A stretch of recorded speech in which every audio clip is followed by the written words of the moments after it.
Ini luar biasa Pak Gubernur Banten ke podcast Kemenak Tangsel. Satu-satunya Kemenak yang dikunjungi Pak Gubernur ini.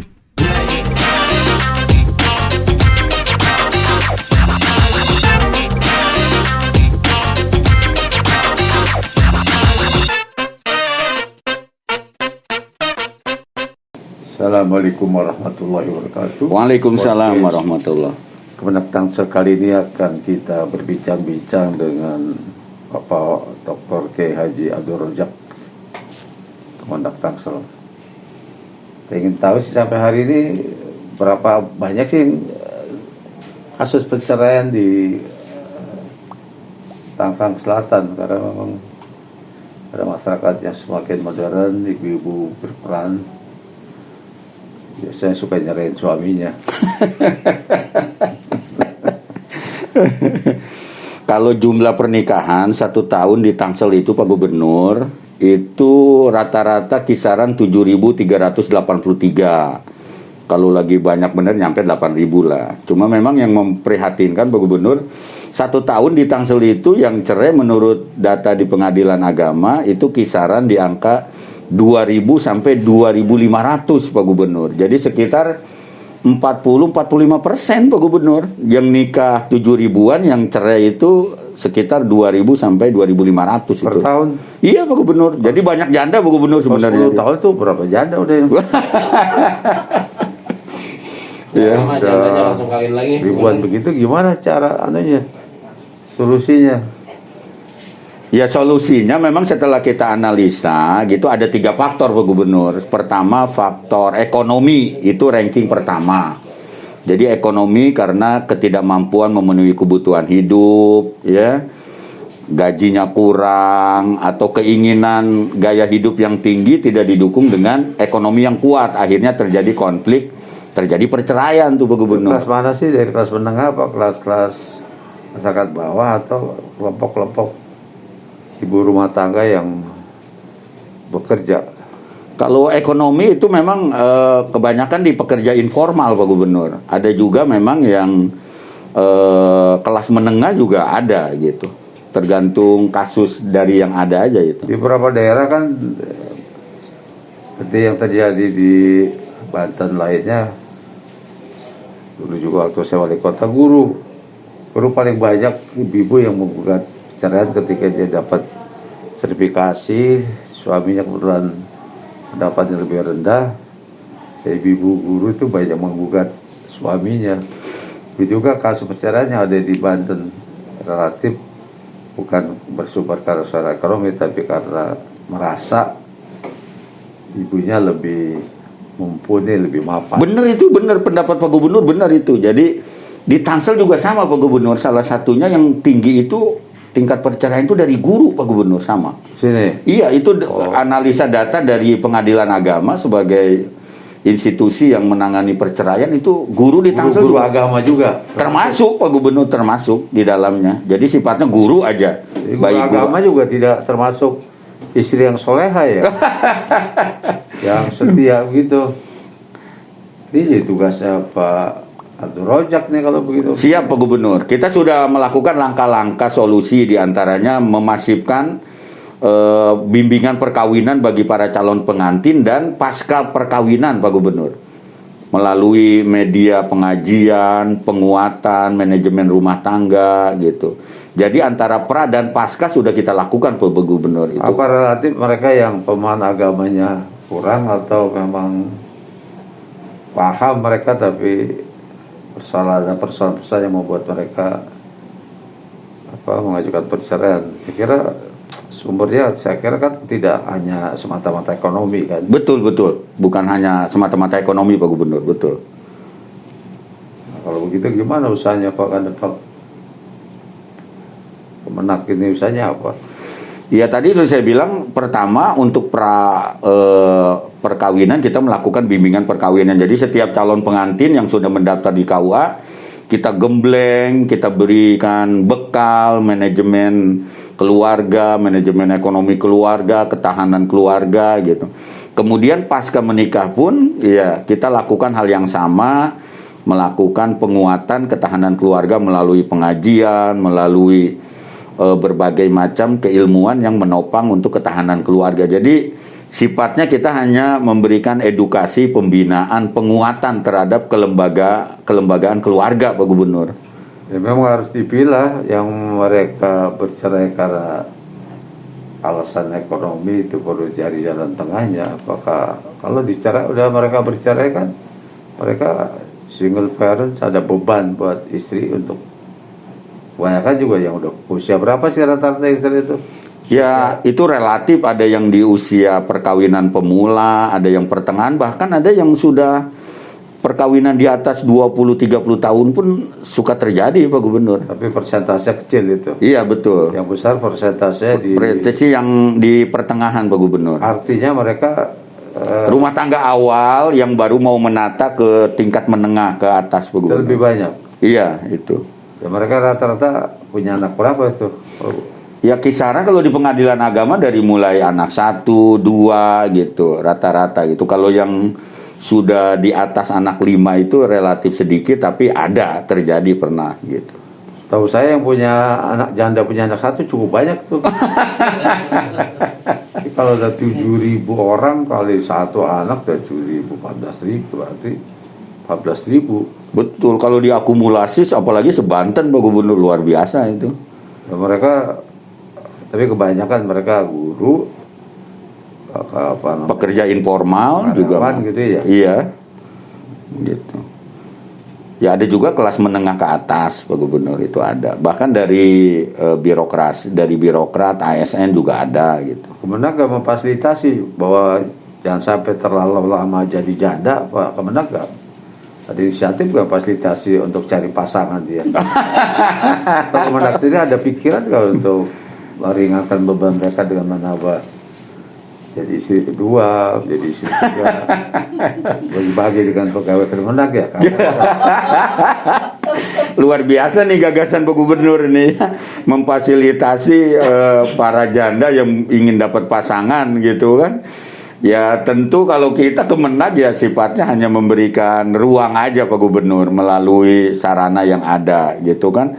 Contohnya ya Kemenag memfasilitasi kegiatan pertemuan pengajian, nanti kita sampaikan gitu. Kemarin kalau nggak salah ini mungkin tolong diluruskan. Saya baca di media medsos PKS itu memfasilitasi anggotanya untuk Nikah lagi. nikah lagi ya. Iya, Kalau nggak salah gitu. betul, Dewan Suronya. Kenapa Kemenag juga nggak mempublish mengumumkan bahwa Kemenag akan memfasilitasi pegawainya untuk punya istri lagi gitu. Bagus ini idenya gitu. Tapi sebelum Kemenag dari Provinsi Banten dulu dong nyontoin gitu kan, Pak Gubernur sama ininya gitu biar nanti kita yang di bawahnya ngikut gitu. Yang lebih paham ilmunya Kemenag. Orang para saya kan nggak begitu paham. Kayak kembali kepada persoalan perceraian. Kira-kira kita bisa menekan angka perceraian dengan strategi apa tuh? Dengan cara apa? Menekan angka perceraian satu ya penguatan ekonomi keluarga, Pak Gubernur.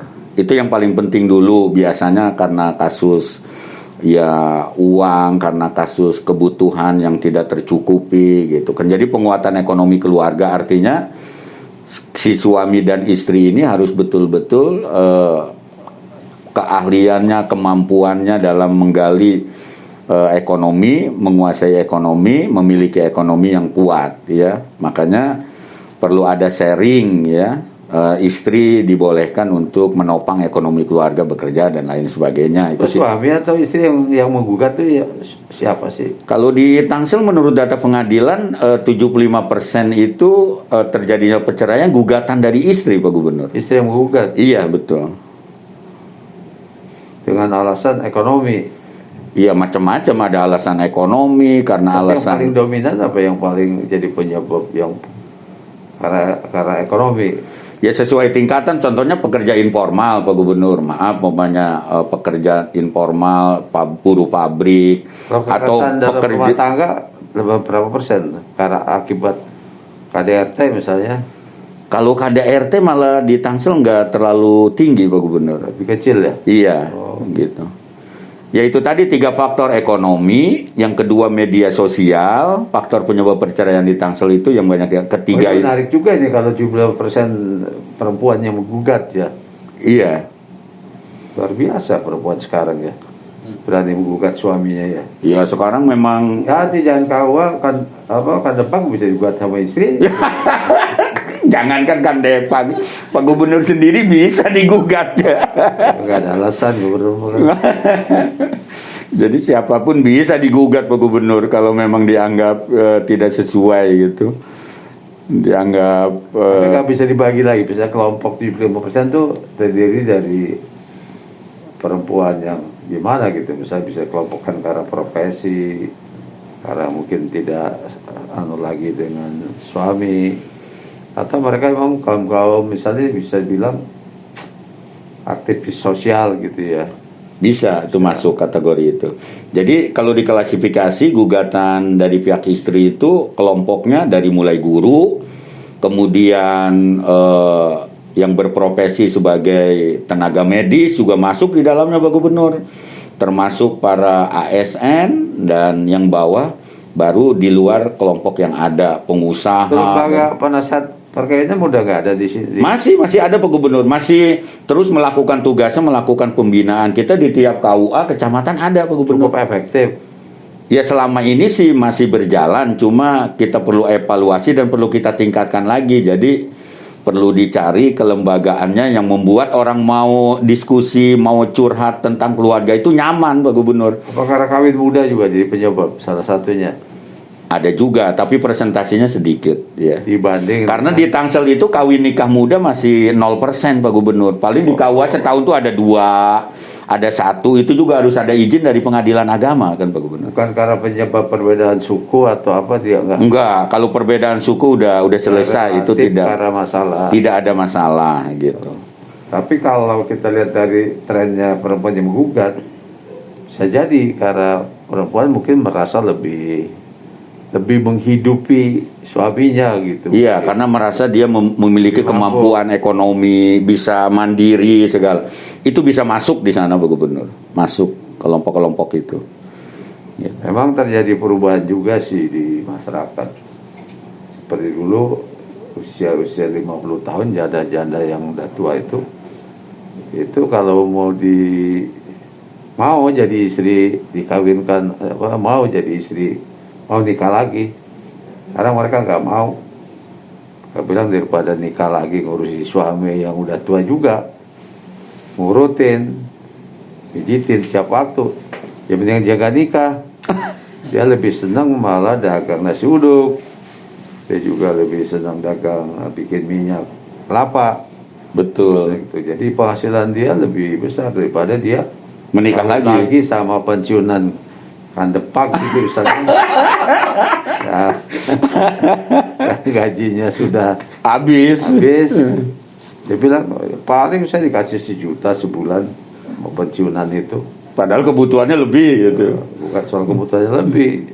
Kalau saya dagang nasi uduk kalau pagi itu 200.000 udah punya duit. Pagi itu. Saya udah bisa lebih dari itu. Ditambah dengan pekerjaan, kalau dia nikah lagi dia harus. Jadi mereka udah cerdas, Betul. udah tahu ya hak-hak mereka. Bila dibandingkan dengan masa-masa waktu saya kecil, ya sudah berbeda, terjadi perubahan paradigma yang luar biasa buat ibu-ibu sekarang, buat katakanlah janda-janda yang memang mereka sudah bisa mencukupi diri sendiri. Betul. Gitu. Mereka jadi perempuan mandiri yang kuat secara ekonomi, dan akhirnya mereka memiliki prinsip hidupnya sendiri juga Pak Gubernur gitu. Memang kita hargai karena mereka punya hak, tapi hati-hati juga para suami. Bisa ditinggal kabur, bisa dicariin istri kan. Siap-siap aja para suami ditinggal istrinya gitu kan. Nah kalau dari perspektif agama bagaimana tuh? Istri menceraikan suami, Menggugat. Ya, cuma karena alasan misalnya suaminya nganggur. Ya sebetulnya kalau dalam perspektif hukum ya sebetulnya masih ada celah solusi untuk tidak terjadinya perceraian. Kalau alasan nganggur suami kan bisa menata secara bertahap, berproses, sabar, menata kekuatan ekonomi Alasan keluarga. gaji nggak cukup dibanding gaji katakanlah ibu-ibu sendiri cukup. Ya kalau alasan-alasan begitu itu kan Secara alasan. agama boleh tuh.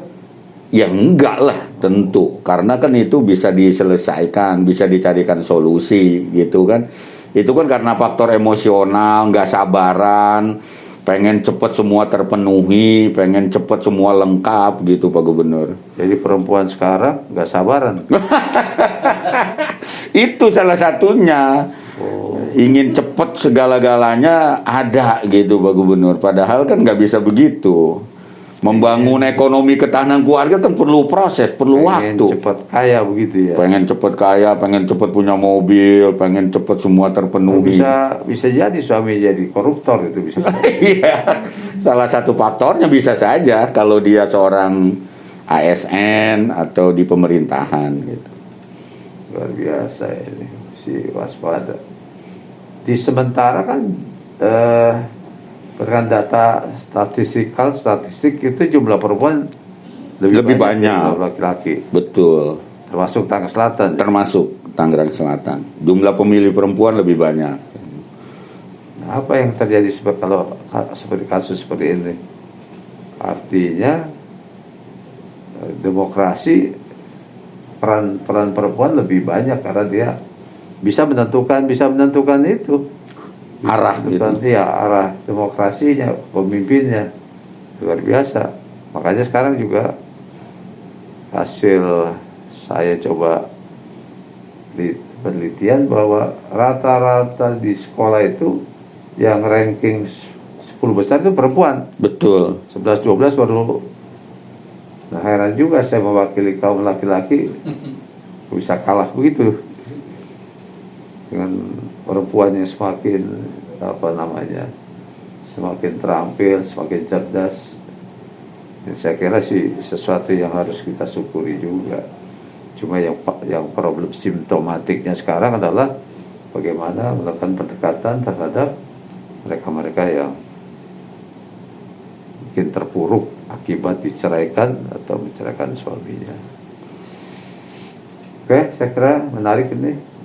Ya intinya Pak Gubernur, banyaknya perempuan yang tampil di depan publik, mengisi ruang-ruang publik di sektor pusat segala. Intinya silakan saja, kan Islam memberikan kebolehan untuk melakukan. Yang penting perempuannya harus betul sadar diri dan tidak keluar dari hitohnya sebagai perempuan. Ada kaitan nggak yang gugat perceraian dengan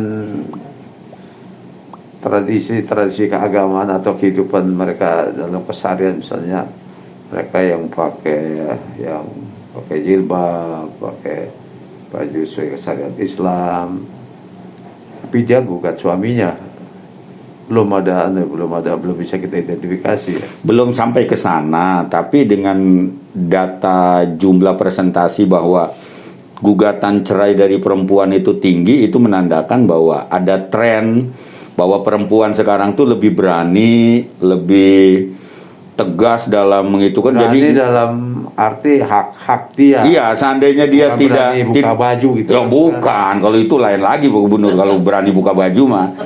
Jadi perempuan sekarang tuh benar-benar berani Pak Gubernur. Kalau dia anggap wah daripada gua hidup sama suami begini, semua nggak kepenuhin, ini ditambah dianya merasa udah nggak nyaman nggak ini, dia berani sekarang menggugat gitu kan, melaporkan. Boleh tahu kan istri-istri pegawai negeri juga yang yang digugat oleh istrinya juga ada nggak? Ada, cuma kan itu cukup menjadi terbatas. Iya, catatan kita itu. Selama ini pegawai Depak relatif masih dihargai istrinya, masih ditaati istrinya kali. Iya pastilah itu kan. Gaji cukup kali ya. Ya apalagi di Provinsi Banten ya, saya yakin ya, meskipun ada lah Pak Gubernur di Kemenang Kalau juga di Banten ada. itu memang dengan laporan tingkat tertinggi di Pandeglang. Pandeglang ya, Kabupaten Pandeglang. Relatif mereka usia muda, 14 tahun mungkin ya kita. Ekonomi pasti ya. Bukan kayak pusat ekonomi keluarganya Tapi setelah menikah ya mungkin dalam cocokan rumah tangga. Tapi mereka rata-rata itu.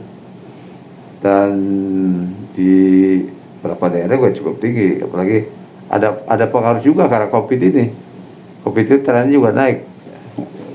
Dampaknya ya. Iya, ya mungkin karena kemarin-kemarin kan banyak yang di PHK, mereka tidak kerja dan bertahun-tahun. Bisa jadi ini juga Penyebab ya. jadi penyebab. Terus apa lagi Pak Kemenak yang bisa kita berbincang-bincang? Apa udah waktunya cukup? Belum, Pak. Belum. Ya pokoknya ya dengan kehadiran Pak Gubernur di podcast Kemenang Tangsel nih ya kita ingin ada program, ada dukungan dana, ada political will dari Pak Gubernur untuk membantu kami di Kementerian Agama agar tren ini bisa kita tekan gitu Pak Gubernur. Kan nanti Pak Gubernur ada Dinas Pemberdayaan Perempuan, KB, keluarga gitu. Itu bisa disinergikan dengan Kementerian Agama gitu Pak Gubernur.